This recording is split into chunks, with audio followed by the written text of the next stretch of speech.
Hello guys, inner video continuation ఉన్నది. Inner video ఆగిపోయింది ఎండ వల్ల. సో ఎక్కువగా ఫ్లవర్ వేసిన తర్వాత అయితే మనకి ఇట్లా ముద్దలాగా వస్తుంది.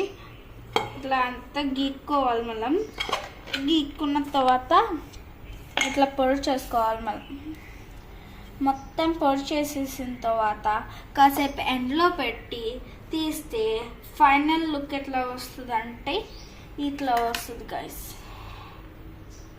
ఫైనల్ లుక్ అయితే ఇట్లా. మీకు కనుక నచ్చితే మీకు ఎట్లా ఉందో కామెంట్ రూపంలో తెలియజేయండి. ఎండలో పట్టే 30 అంటే ఎక్కువసేపు ఏం కాదు, 30 minutes పెట్టి టచ్ చేయొచ్చు.